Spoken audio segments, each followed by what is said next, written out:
এসেছিলেন বিচার চাইতে তিলোত্তমার, কিন্তু আশা করি মানুষ বুঝতে পারছেন ওরা বিচার চায় না, ওরা চায় চেয়ার। আমি মানুষের স্বার্থে এমনকি নিজে পদত্যাগ করতেও রাজি আছি, আমার মুখ্যমন্ত্রীর পদ চাই না, কিন্তু আমি চাই মানুষ বিচার পাক, তিলোত্তমা বিচার পাক, আর সাধারণ মানুষ চিকিৎসা পাক। আর তা না হলে কিন্তু আপনাদেরও যেমন আন্দোলন আছে, পরিবারগুলো যদি আমাদের কাছে কৈফিয়ত চাই, আমাদেরও তো কৈফিয়ত দিতে হবে, আমরা তার জন্য তৈরি থাকবো।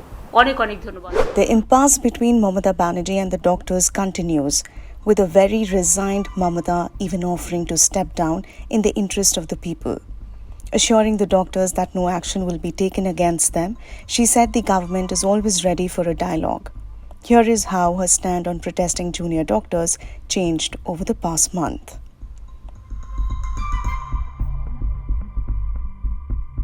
আমি যতটুকু ইনফরমেশন পেয়েছি, আমি ছাত্রছাত্রীদের কোনো দোষ দিচ্ছি না, বহিরাগত কিছু রাজনৈতিক লোক যারা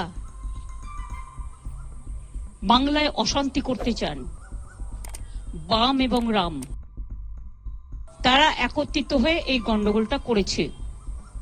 আমার সবচেয়ে খারাপ লাগছে কি জানেন, ঘটনাটা তো দুঃখজনক।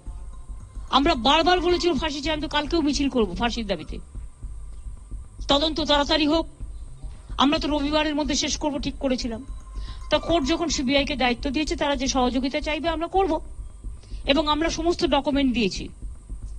যেগুলো কিছু কিছু লিক করা হচ্ছে, সেটা আমাদের পুলিশ যখন এনকোয়ারি করছিল কিছু লিক হয়নি, কারণ সুপ্রিম কোর্টের একটা ইনস্ট্রাকশন আছে, মৃতদেহের ছবি বা তার নাম বা মিডিয়া ট্রায়াল যতক্ষণ পর্যন্ত এনকোয়ারি শেষ না হচ্ছে ততক্ষণ করা যায় না। তাও আমরা কাল দেখেছি। আমার কথা হচ্ছে, মৃত্যুটা খুবই বেদনাদায়ক, তার পরিবারের প্রতি আমার পুরো সমবেদনা আছে। আমি কেন, আমাদের বাংলার সকলের, সারা দেশের সকলের। কখনো কখনো একাত্রা ঘটনা ঘটে যায়, এটা একটা সামাজিক ব্যাধি, এবং এরা সমাজের শত্রু, এরা কেউ বন্ধু নয়। সেই জিনিসটাকে আমরা কখনো সমর্থন করি না। আমরা কিন্তু ডাক্তারদের বিরুদ্ধে একটা অ্যাকশন নিইনি, তার কারণ আমি মনে করেছিলাম ওদের আন্দোলনটা সম্মত, ওরা ওদের বন্ধুর বিচার চাইছে। কিন্তু দিল্লিতে ওরা কিন্তু এফআইআর করে দিয়েছিল ডাক্তারদের বিরুদ্ধে, যেটা সুপ্রিম কোর্ট বলেছিল এখনো পর্যন্ত যারা কাজে জয়েন করেনি কিছু করবেন না, পরে এটা রাজ্যের ওপর ছেড়ে দিলাম। আজকে কতদিন হলো, 9 থেকে আজকে কদিন হলো, 9 তারিখে পুলিশ ডেড বডি পেয়েছে, 10 তারিখে রাত 3টে নাগাদ ডেড বডি ক্রিমেশন হয়েছে, সারা রাত থেকে কাজ করেছে। আমি নিজে 11 তারিখটা বাদ দিয়ে তার কাজ ছিল বলে 12 তারিখে সকালে তাদের বাড়িতে গেছি, তার বাবা মাকে বলেছি বলুন আপনারা কি বলতে চান, আপনারা আমাদের কাছে কি কি চান, আপনাদের কি কি দাবি। আমি পুলিশ কমিশনারকে সাথে নিয়ে গিয়েছিলাম। তার আগে যে কেসটা দেখছে আমাদের পুলিশে, তিনি সমস্ত ভিডিও রেকর্ডিং দেখিয়ে, সিসিটিভি ফুটেজ দেখিয়ে সব রিপোর্টার বাবা মাকে দেখিয়ে এসেছিল। আমি শুধু বলেছিলাম আজকে সোমবার, আমাকে শনিবার পর্যন্ত টাইম দিন, মঙ্গল, বুধ, বৃহস্পতি, শুক্র, শনি, 5 দিন।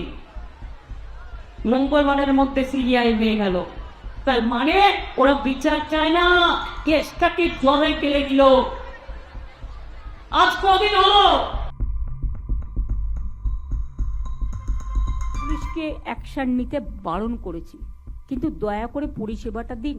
ইতিমধ্যে 7 লক্ষ লোক যারা, আমি নারায়ণকে একটা রিপোর্ট দিতে বলবো, হেলথ সেক্রেটারি, আমি দেওয়ার থেকে তার দেওয়া better.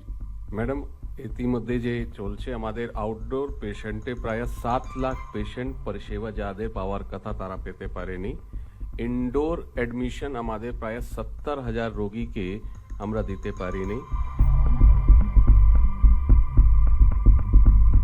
Best to sit with the junior doctors. I spent 3 days for them. waiting and waiting that they should have come, they should have settled their problem, even when they didn't accept the verdict of the Supreme Court. Instead of that also, I waited 3 days with my highest officials, including Chief Secretary, Home Secretary, DG and my MOS. But I am sorry, I apologize to the people. I apologize to the people of this country and the world people who are supporting them. Please give your support, I don't have any problem. We want justice for Tilottama. We want justice for common people. We want justice for treatment for common people. We want that as per Supreme Court instruction, they must join their duty. Though 3 days are over after the Supreme Court verdict, instead of that also we are not taking any disciplinary action, because sometimes we have to tolerate. It is their duty to tolerate sometimes. এসেছিলেন বিচার চাইতে তিলোত্তমার, কিন্তু আশা করি মানুষ বুঝতে পারছেন ওরা বিচার চায় না, ওরা চায় চেয়ার। আমি মানুষের স্বার্থে এমনকি নিজে পদত্যাগ করতেও রাজি আছি, আমার মুখ্যমন্ত্রীর পদ চাই না, কিন্তু আমি চাই মানুষ বিচার পাক, তিলোত্তমা বিচার পাক, আর সাধারণ মানুষ চিকিৎসা পাক। আর তা না হলে কিন্তু আপনাদেরও যেমন আন্দোলন আছে, পরিবারগুলো যদি আমাদের কাছে কৈফিয়ত চাই, আমাদেরও তো কৈফিয়ত দিতে হবে, আমরা তার জন্য তৈরি থাকবো। অনেক অনেক ধন্যবাদ।